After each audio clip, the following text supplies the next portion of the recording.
કેમ છો ગુજરાત? હું છું જિગ્નેશ સાગઠિયાનું સ્વાગત છે તમારો નવા બ્લોગમાં. આજે એક નાનું બાવ છે આપણે, અને એની પહેલાં આપણે જવાનું છે આજ બધાને લાપી હાઉસમાં પિઝા ખાવા. અને મેં તમને કીધું ત્યાં એક નાનું એવું બાવ જ રહ્યું. શું નામ છે તમારું? હે, અહીંયા નજીક આવો. શું નામ છે? હે, પછી તમે ભણવા જાઓ છો? હે, કેટલામું ભણો છો? 5મું. એટલું મોટું ભણે છે? હે, પપ્પાનું નામ શું છે? પપ્પાનું નામ શું છે? જોરથી બોલ. એમ તો તારે અત્યારે શું લેવા જવું? અત્યારે ક્યાં જવું તારે? ગામમાં શું લેવા? ભાગ લેવા. ભાગ ખાવાનું છે તારે? એમ આમ કરી દે, આમ અબ્બા કરી દે. હા, શું ખાવાનું છે એ કે? ભાગ. એમ તો ગાડી લઈને જવાનું છે આપણે? એમ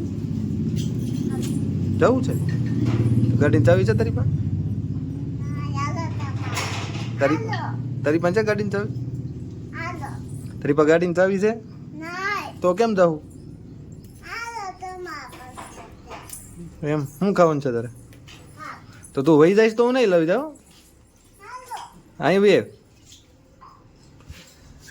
તો રીધુને લઈને જવાનું છે આપણે ગામમાં. અને પછી ભાઈ વિપુલનો ફોન આવશે એટલે લાપીનોઝમાં જવાનું છે. પછી ઓફિસે જવાનું છે. લાપીનોઝમાં મળીએ. તીખું ખાવ ને? તીખું તારે જ્યાં ખાવું એ મંગાય. તીખું કાઢો થોડો. હા, એક કાજુ ગાંઠી આપી જાઓ ભાઈ. ઓલા રોટલી. હા, તને મજા આવે. અમે લાવવાના હતા પિઝા ખાવા.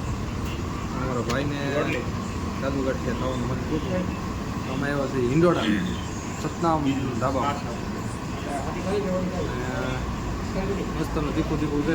તો મેન્યુ તમારે સામું છે અહીંયા, પણ એમાં કાંઈ અત્યારે પૂજામ છે નહીં. આમાં મંગાવ્યું. હું મંગાવ્યું આપણે ભાઈ? કાજુ ગાંઠિયા. હે, કાજુ ગાંઠિયા. હા, અમે કાજુ ગાંઠિયા મંગાવી લીધા છે. રોટલી કઈ મંગાવવાની? સાદી સાદી આપો. હા, સાદી. ઓ ઘી. હા, નહીં ઘી માર્કેટ.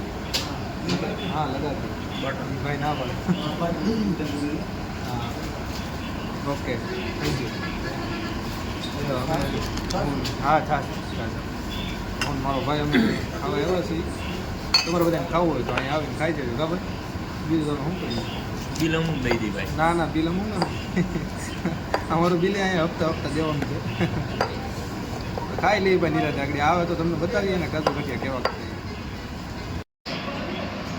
કાજુ ગાંઠિયા.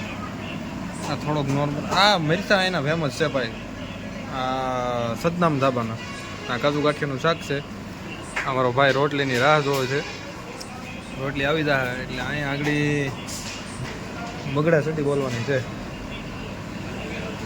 તો ખાઈ લઈએ પેલા. બીજું હું મરચા બરચા બધું સારું છે.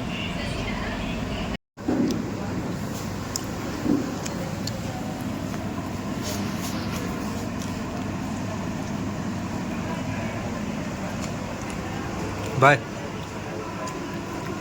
ટેસ્ટ સારો છે. ટેસ્ટ સારો. સારો ટેસ્ટ સારો છે ને શાકે બહુ છે મસ્ત. ને સૌથી વધારે સતનામાં વખણાય મરચા ફેમસ. આવો તો ખાઓ. જરૂરથી ખાઓ. એમ હવે અમે ખાઈ લઈએ ભાઈ. અમારા કોમેન્ટ વાંચે છે વિપુલભાઈ. અમે મહાવીરમાં આવ્યા છીએ બદામ શેક પીવા. બદામ શેક પી અને પછી અમારે જવાનું છે ઓફિસે. નાઇટ શિફ્ટ કરવા નહીં કે ઓફિસે? હા, એ નાઇટ શિફ્ટ ને બધું ઓફિસ ને અમારે હરકું જ થાય છે. બદામ શેક પીને પછી જાય દીપાઓ. તો ફાઇનલી દોસ્તો આપણે આવી ગયા છીએ ઓફિસે. બસ હમણાં હજી જસ્ટ પહોંચ્યો જ છું. હવે થોડુંક કામ બાકી છે તો કામ કરવું પડશે. મસ્તનું જમી લીધું છે. કાજુ અને પનીરનું શાક હતું જે તમને મેં બતાવ્યું. મસ્ત અને રોટલી હતી અને પંજાબી ઢાબામાં ભાઈ ખાવાનું મળે બહુ, એટલે બહુ મસ્ત જમવાનું મળે. ને હા, ખાસ કરીને ત્યાં ફેમસ છે અને મરચાં જે સંભારામાં આપે ને એટલા મસ્તના સ્પાઇસી અને તીખા મરચાં મળે કે તમે જમવા ટાણે તમારે આમ ટેવ જ પડી જાય એ રીતના મસ્તના મરચાં મળે. તો રાજુલામાં આવવા જવાનું થાય તમારે તો ઇન્ડોરા રોડે છે સતનામ ધાબા, ત્યાં જાજો, મસ્ત મળે છે. અને બાકી તો આપણે જે ઓફિસે આવ્યા છીએ થોડીક વાર પહેલાં, તો ઓફિસનું કામ છે થોડું પેન્ડિંગમાં કરવું પડશે. પછી રિપોર્ટ ને એ બધું અમારું ઓફિસનું એ બનાવવું પડે, એ બધું કામ કરવું પડે, તો એ કામ કરીએ છીએ. અને હા, નક્કી નહોતું થતું ભાઈ પિઝા ખાવા જવાનું છે કે પંજાબી ખાવા જવાનું છે, પણ અમારા ભાઈને જે જમવું હતું ત્યાં ગયા તો સારું હતું, પંજાબી મસ્ત મજા આવી ગઈ. તો આજનો વ્લોગ આપણે અહીંયા જ પૂરો કરીશું. હવે અમારું કામ બતાવી લો અને કાલે ફરીથી એક નવા વ્લોગમાં આપણે પાછા મળીશું. ત્યાં સુધી સબસ્ક્રાઈબ કરી દેજો, લાઈક કરી લેજો, મળીએ.